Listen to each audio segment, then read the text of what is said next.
video is brought to you by SimpliSafe.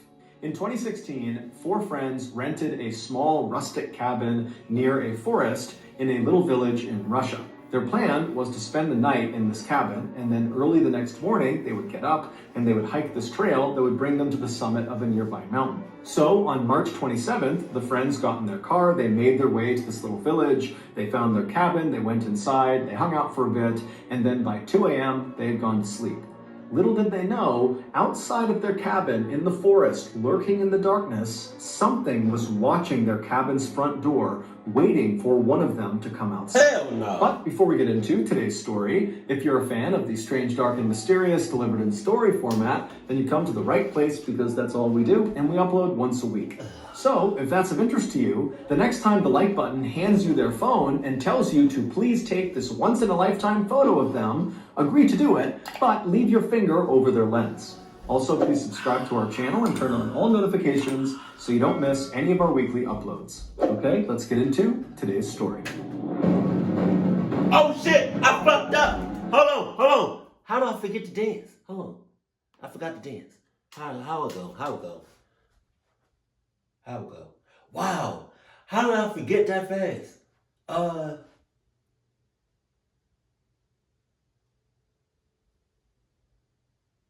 Oh, okay, I got it. Okay.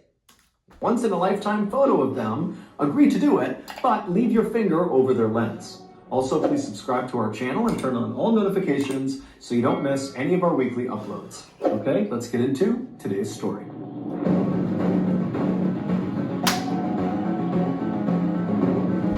Dice roll!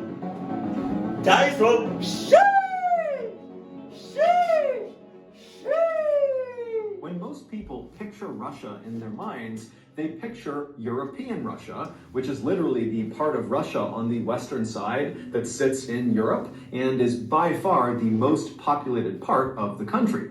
But European Russia only accounts for 23% of the total territory that is Russia.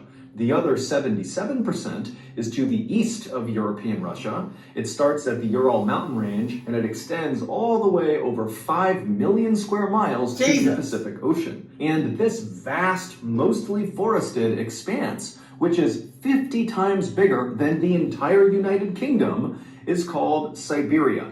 And Siberia is absolutely brutal. In Siberia, it is almost always freezing cold, literally. The average annual temperature across all of Siberia is 32.9 degrees Fahrenheit. So it is 0.9 degrees above freezing on average every single day. In addition to the extremely deadly weather that exists basically year-round in Siberia, Siberia is also home to a bunch of huge deadly animals, such as the brown bear, which is the same as the infamous grizzly bear in North America, the gray wolf, which by size alone makes virtually all other wolves look like little puppies. Gray wolves can grow to be nearly 200 pounds. And of course, there is the highly intelligent Siberian tiger, who is perhaps one of the only predators on Earth that is known to seek out and kill people for revenge. For example, in 1997, a hunter named Vladimir Markov was walking through a Siberian forest when he came face to face with one of these Siberian tigers, and he ended up shooting the tiger before fleeing, except the tiger didn't die. Instead, it got up and secretly followed Vladimir all the way back to his cabin, and then this tiger camped out outside of the cabin until Vladimir came out again, and the tiger pounced, killed him, and ate him.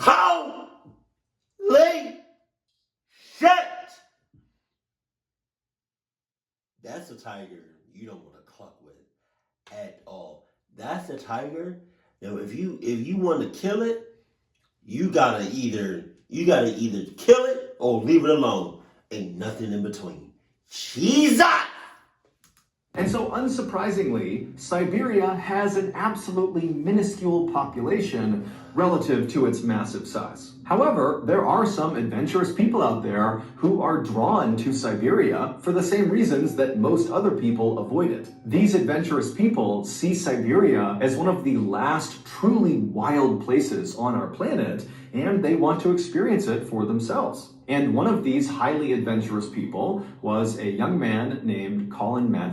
Colin, who came from a very successful American family, was a big outdoors enthusiast who at some point in his youth began researching Siberia because he fell in love with its rugged natural beauty. He quickly began researching not only Siberia, but Siberian culture and Russian culture, and also at some point he became fluent in the Russian language. Then, in 2013, when Colin was 22 years old, he left his home in Missouri and moved to Siberia. He settled in one of Siberia's few population centers, a city called Irkutsk, which is located in the southeast of Siberia and right along the edge of Lake Baikal, which is the world's deepest freshwater lake. Colin's Siberia plan was twofold. He would go to school while he was there, and he would go out and explore. And at first, his plan went perfectly. He was accepted into Moscow State Linguistic University in Irkutsk, and very quickly he made friends who were eager to accompany him on his adventures out into the Siberian wilderness. From his arrival in Siberia in 2013 to 2016, Colin did well in his studies,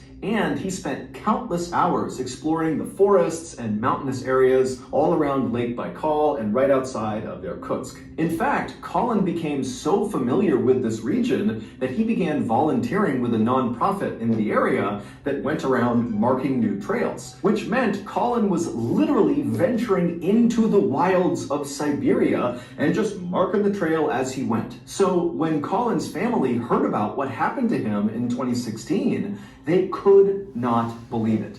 In March of 2016, Colin and 3 of his good hiking friends, one was American and 2 were Russian, decided they wanted to go on a hike together. They settled on hiking to the summit of Love Peak, which was a mountain located a few hours away from Irkutsk in a small village called Arshan. This hike was nothing compared to the gnarly Siberian wilderness hikes all 4 of these guys had been on before. The trail that led up to Love Peak, it was fairly steep, but it was incredibly well marked, and all 4 of these guys had hiked it several times before. However, because Colin and his friends were so experienced at hiking in Siberia, they knew that even the easiest hikes needed to be respected because Siberia was still Siberia. There were dangers that lurked everywhere. And so the men called ahead to the village of Arshan and they rented one of these small rustic cabins that's in the village that sits right at the base of Love Peak, and it's kind of tucked away in this forest. And so this cabin would serve as their sort of base camp and would allow them to arrive in Arshan, get their gear together, and then when they were ready, they could begin this hike to the summit. And so a few days later, on March 27th, Colin and his 3 friends loaded up their car and they drove west to Arshan. And when they got there, they stopped at a local store and got some supplies and then made their way to their cabin. Their cabin was just a single room with a few beds inside of it. It was enough to protect them from the elements, but really nothing more. As for a toilet, the cabin didn't have one, but there was an outhouse outside that they could use. So after the friends moved into the cabin and claimed their beds and put their things down, they all sat down and began prepping their gear and eating some food and chatting. And then finally at 2 a.m., they decided they needed to go to sleep because their plan was to get on the path up to Love Peak by 7 a.m., which meant they needed to get up at 5 a.m. to make their final preparations. So at 2 a.m., the lights in the cabin turned off and the friends all fell asleep, and then 3 hours later at 5 a.m., when the lights came back on again, it was immediately clear something was wrong. Colin was not in his bed.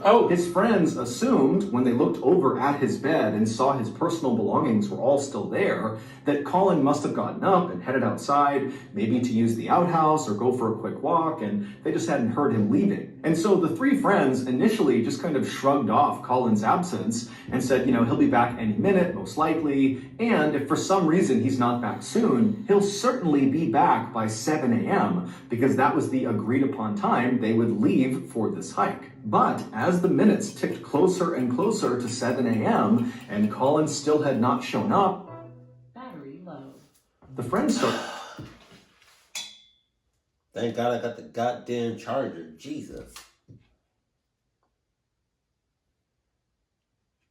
We good now? We good? to worry. It just didn't make any sense that Colin would just get up and leave without telling them where he was going. Finally, at 7 a.m., when Colin still had not shown up, and the friends' cursory search of the outside area near the cabin had yielded no results, they decided they had to tell someone. And so they wrote a note addressed to Colin, and they put it on the front of their cabin door. And this note basically just told Colin, if you come back here and you see this note, know that we're looking for you. So stay put or tell someone you're here. And so after putting up this note, the friends left the cabin and they headed to the nearest police station where they reported Colin missing. The police would eventually launch this huge search in and around Arshan, both in the forested area right around the village and then also up into the mountains near Love Peak. But despite this huge effort, no one could find Colin, at least not at first.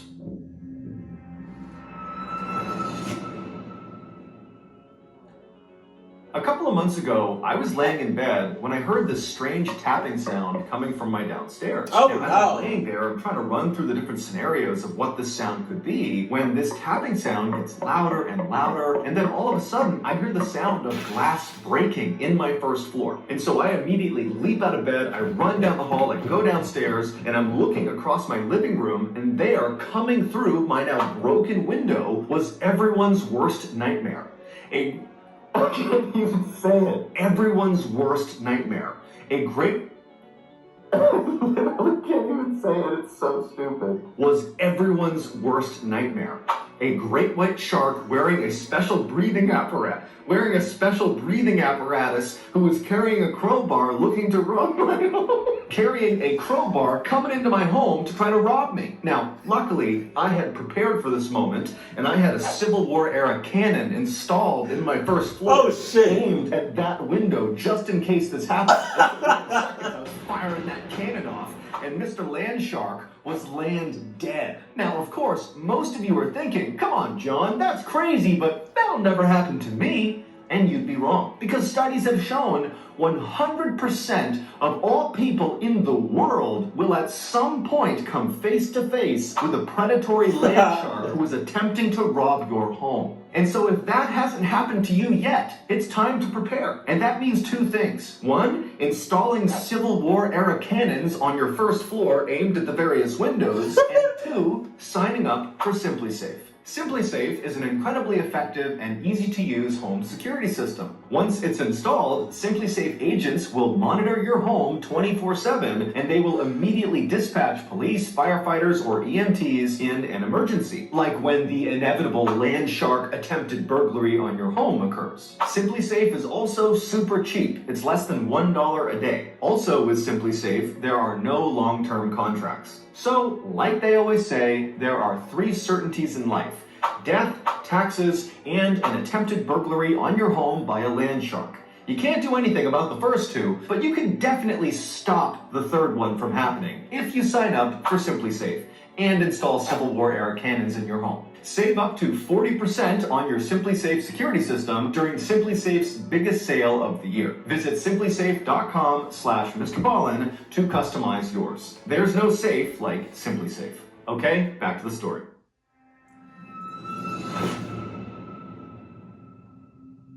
On Monday, April 4th, so 8 days into Colin's disappearance, a group of searchers were looking in the forest about 1 mile away from the cabin where Colin and his friends had been staying. And they look up ahead and they see there is this clearing and there's something in the middle of it. And so the searchers begin moving their way towards this clearing, ducking under branches and stepping over brush. And when they get close enough, they can see Colin is in the clearing. Jesus. Colin is deceased. God. He was laying flat on his back with his left arm extended out to the side and his right arm extended but closer to his body, and both of his hands were clenched in tight fists. And on his hands and his wrists were visible abrasions and cuts, which later would be determined to have most likely been caused from someone or something holding on to him, trying to restrain Colin. Colin also had visible abrasions and cuts on the front of his neck. Colin's clothing, which consisted of a long-sleeve thermal shirt, heavy pants, and hiking boots,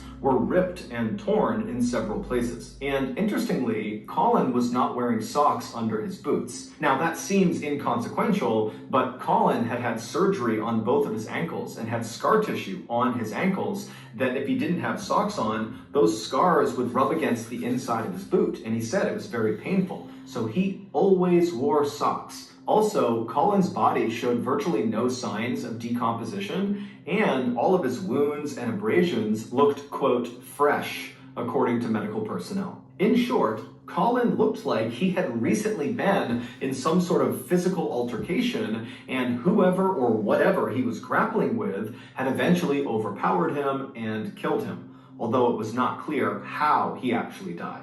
Russian authorities were very quick to suspect Colin's 3 friends who had been with him, but they were brought into the station and they denied having anything to do with Colin's death, and they all passed their lie detector tests. After that, Russian authorities quickly closed this case by concluding that, well, if his friends didn't do it, then that means Colin must have been high on drugs or drinking alcohol or both, and he just wandered out of his cabin and he got lost in the woods and he died of hypothermia. He froze to death. The end. However, Colin's parents just could not accept that as being what happened to their son.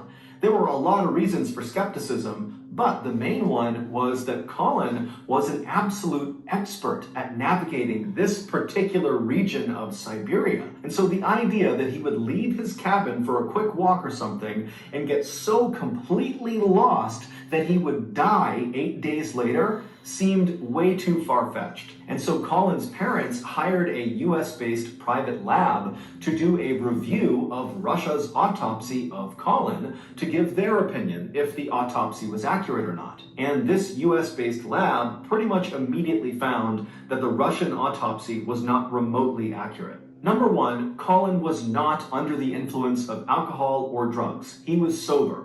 Although technically he did have very small amounts of THC in his urine. THC is the chemical that is found in marijuana, but the amount was so little, it basically meant he had consumed the THC days before he went missing. And so he would not have been remotely affected by that small amount of THC in his system. Number two, the lab determined that Colin almost certainly did not die from hypothermia.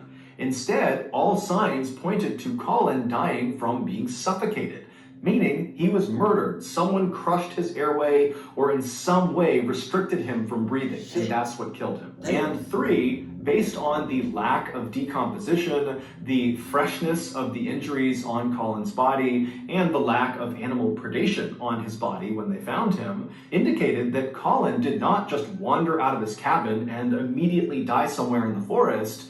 Instead, he was alive for most of the time people were looking for him, meaning when they found him, he likely had died within hours of being found. And so these findings by this US-based lab kind of create a general theory about what must have happened to Colin. After Colin left the cabin in the early morning hours of March 28th, maybe to go to the outhouse or to go for a quick walk, when he went outside, someone or something was nearby, and they either lured Colin to them or they straight up ambushed Colin and took him away. Now, we have no idea what happened to Colin after he was abducted, but we can safely assume that after being abducted and taken somewhere, he was alive, and he stayed alive for several days until on the 8th day of his disappearance, Colin was killed, likely by his captor, either at the spot where he was found, or he was killed somewhere else, maybe in the forest,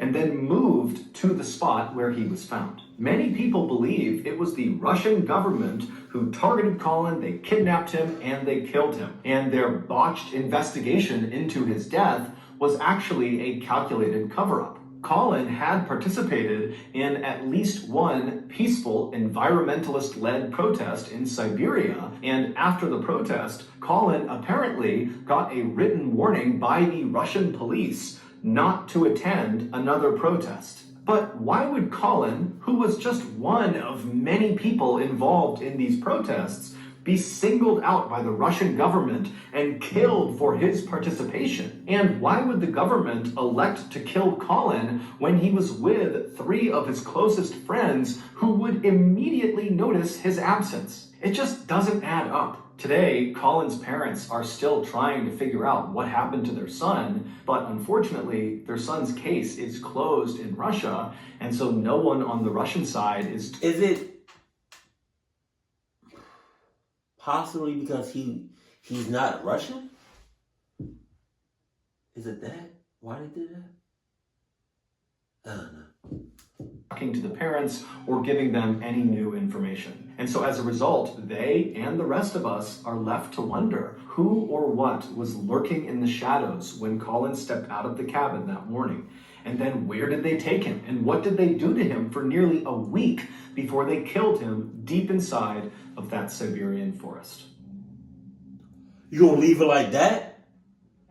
So that's gonna do it. If you got something, I'm convinced that the Russian government had something to do with that. Because why would you not? One, why would you not give his family any concrete, solid, specific evidence or information for that matter? And then two, your autopsy, how you say autopsy? Or like description of how he died was way off. Way off. It's like I made that shit up. Either that or it was a Siberian tiger. But I'm thinking it was the Russian government. Being as though, like, with that being said, you know, I'm not going to be visiting Russia. Or at least, you know, yeah, I'm not going to be visiting Russia anytime soon. But that was definitely weird, though. It would be dope if we saw some footage, if like they just, you know, decided to just record for some reason. That'd have been tough. But either an animal did it or the Russian government did it. Keep it cool, keep it classy. And I love you, stay happy, my family.